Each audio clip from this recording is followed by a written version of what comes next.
Welcome to the Business Owner Spotlight. I am your host, Stephanie Scheller. My job is to find and bring you guys amazing business owners out there who have learned a lot, gone through a lot, and bring a lot of knowledge to the table. So every single week, I'm out there looking and trying to meet these guys so that I can make them available to you because there is so much information out there. It's just a matter of finding the people to listen to. So this week, I've got a friend of mine, Madison Madrid, is joining me. Madison and I have known each other for over a year now, I think, right? Yeah, I think, going on 2 years, I think. Yeah, it's been, wow. That always kind of boggles my mind when all of a sudden it's like, it's amazing how fast time flies. Yes. So, going by this. well, and for you especially because you've got kids, right? So they flies even faster, I hear. Yeah. So let's start with our normal first off question. What do you, because I know what you do, but our listeners have no idea who you are, what you do, how you got there. So what's your story? How did you get into business and what do you do?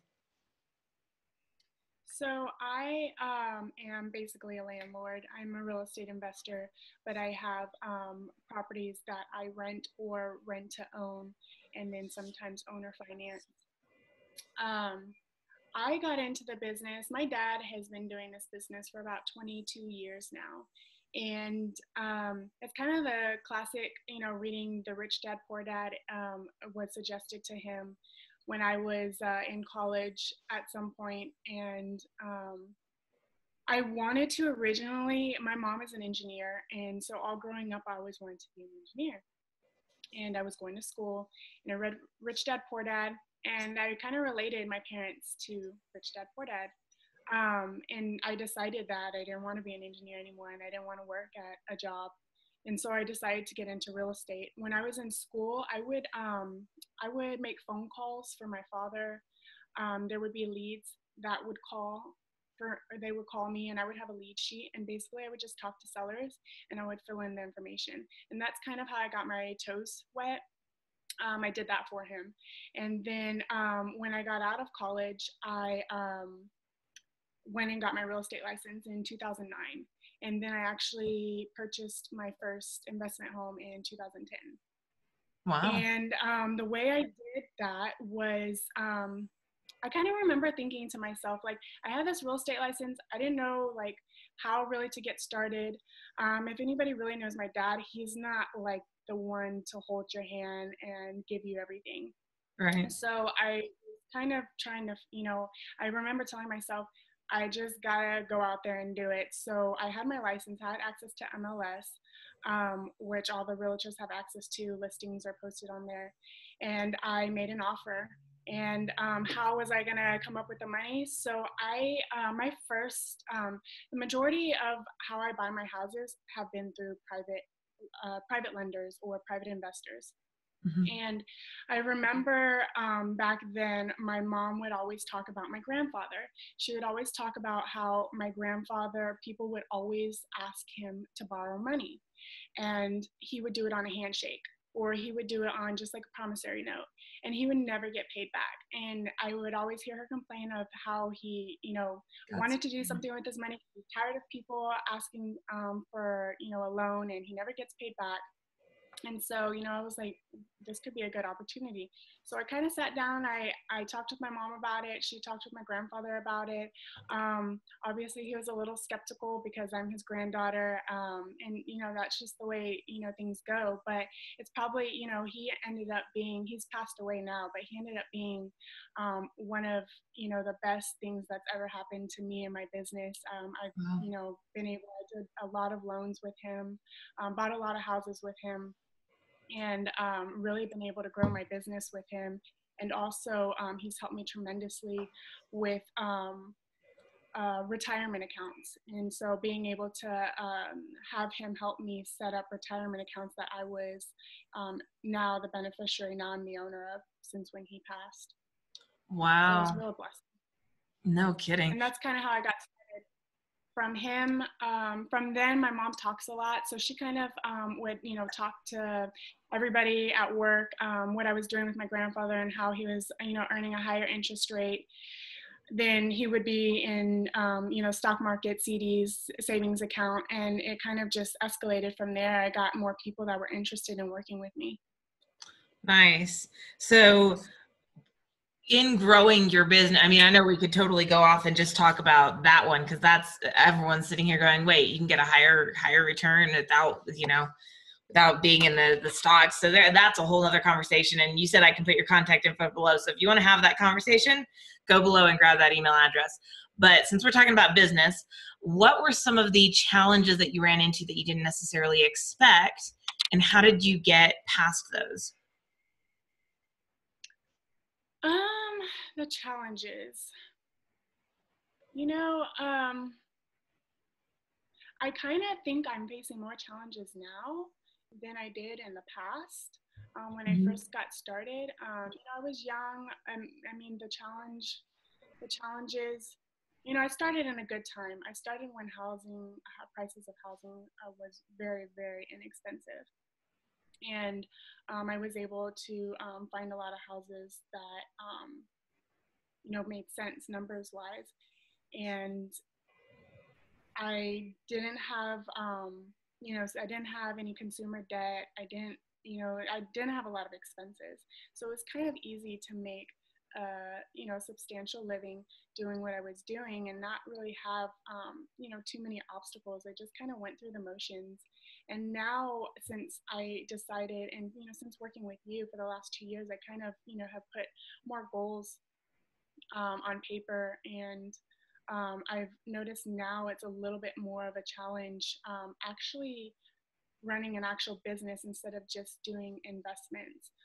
Now I'm trying to put together systems and find the right people to help run those systems, so my business actually runs without me having to be here. And that's kind of been the most challenging, and just kind of a learning curve. It's just been a lot to learn, and it's a good thing. But I think that's pretty much the challenge now that I'm having. Is taking something that was just I don't want to say a hobby, because it wasn't really a hobby, but something you were just doing, making a real business. And it is tough. What of all the growth areas you're going through right now, what has been the hardest, and what have you found that's made it easiest to deal with? Is it the hiring? Is it creating the systems? Is it what? I think I do think maybe it's the hiring and finding the right people. The systems isn't necessarily too hard, because there's only there's only a few parts to the real estate business. There's the acquisitions, there's the sales, and then there's basically the management part. And then the only other part to that would be finding capital for other investments, which I think I'm always going to be in charge of that. But the other three parts, the acquisitions, the sales, and the management part, I think it's finding the right people. And right now in my business, I'm actually transitioning. I found someone that for the last 3 years has been a big part of my management. And she's actually going to be moving, and she doesn't have the time with my business growing. She doesn't have that same time or desire to continue. So just transitioning and finding the right person for that has been a challenge. And really, I can't even imagine going back to like all the stuff that she does now. I can't even imagine, like, how did I get by without her? Right. I definitely would have absolutely no desire to do anything of that nature. All the duties and roles, the job role that she has, that's not for me anymore. No, well, and I think that's a really good point, especially for our listeners out there, that as you build your business, you grow, and you reach the point where some of the stuff you used to do is not really what you want to be doing. I've got another client doing the exact same thing, where he's like, I used to love this coding portion of the business. I don't anymore. I don't want to be a coder. I want to be a business owner. And I think once you get the taste for what it's like to actually be the business owner and be the one going out there building the trust for the investors and stuff, I mean, it's to me, I think that's a lot more fun. So I don't know that I could go back to having to do everything either.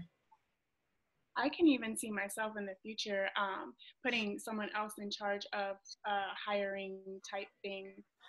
just because I don't necessarily like, I, I don't necessarily, I'm not the type of person, I'm not the people person. So I'm not really the type to go through a bunch of people and talk to a bunch of people. It's not something that I enjoy. Of course, I would want to have the last say and oversee everything, but I could see in the future actually having someone else in charge of doing all of the initial hiring. So it's interesting to me that you mentioned goal setting earlier, that setting more goals, and setting more goals has forced you to grow, which of course comes with its, a whole slew of challenges. But I was chatting, the guy I did the last business owner spotlight with was talking about goal setting too, and how it's made such a major difference in his life. What would you say what would you say one of the biggest changes was, other than of course creating more challenges to overcome, when you started really setting goals and really starting to having to look at that stuff? What changed for you? I think it brought on perspective, and also kind of more of a purpose. When I first started, being young, I didn't have kids, it's kind of something that I did to make a living. And that's what it was. And now as I'm growing and, I'm making a decent living, it's kind of brought more perspective, like, why am I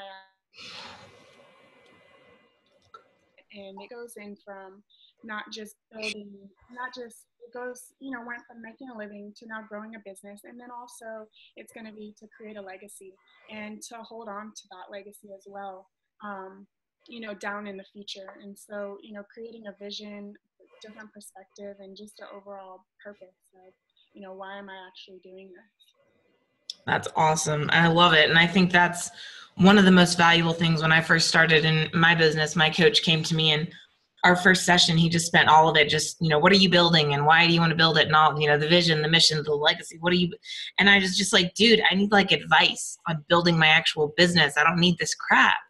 And he was like, no, Steph, because you have to understand, at some point you're going to wake up and you're going to have already worked 40 hours that week. It's going to be Tuesday morning, and you're going to have to figure out how to get your butt out of bed and go work another 40 hours over the next 2-3 days. What's going to push you through after that? You got to have something to drive you, something to give you that focus. So I think that's hugely valuable, just having that focus, that passion, that drive. Wow, we are wrapping. We're running out of time quickly here. So I will wrap up with my favorite question. If you were talking to another business owner and giving them your best piece of advice about building their business, maybe a wannabe business owner, or someone who's just getting started, or maybe someone who's actually been in business for a little while and is stuck, what would be your best piece of advice for another business owner out there? So I guess I'm going to just say what advice that my mentors maybe have given me, because always thinking of myself, it's like I feel like I'm still learning. So I don't know if I'm the best person to give advice, but I always think of, what do my mentors tell me? And, it's basically, and it's also talked about in the Bible a lot, but wealth isn't built overnight, and there's, you really can't rush it. And it's something that, sometimes I have to remember myself, because I set these goals and I want to make more money, and I want to, have more doors, or whatever the case may be, want more and more and more. But you kind of have to, take it back into perspective. And again, why am I doing this? And kind of slow it down, because it's not always a rush. You can't get rich quick, and you can't build wealth quick. And so I guess that would be, my advice that has been given to me, is, take your time and definitely, manage your risk, and don't do something just for the sake of hitting a goal or getting your numbers. Nice. I like it. I agree. And I have the same issue. I set these giant goals every year. I just finished my goal setting for 2018, of course. And I think I was a little more realistic with my goals, maybe a little bit, but I still set big goals. I always do. And everyone's always like, Steph, that's a big goal to go for. I'm like, yeah, but set the big goals, but do understand exactly what you just said. It's not necessarily going to happen overnight, and that's okay. There's nothing wrong with you for that. So I love that advice, because I need that reminder every so often too. So thank you for taking time to join me today, Madison. I appreciate it. I always learn something new. I didn't know you were calling in college, and that's cool. appreciate you having me. Yeah, absolutely. So for our listeners out there, I don't know what else to say to that one, but if you know someone else who really deserves to have the spotlight put on them, send them my way. My contact information is below as well. I would love to find another business owner to put the spotlight on. The best person you know, brilliant genius. That's the point of these. Bring you the best, share the best to help you become the best as well. Go out there and make it a great week.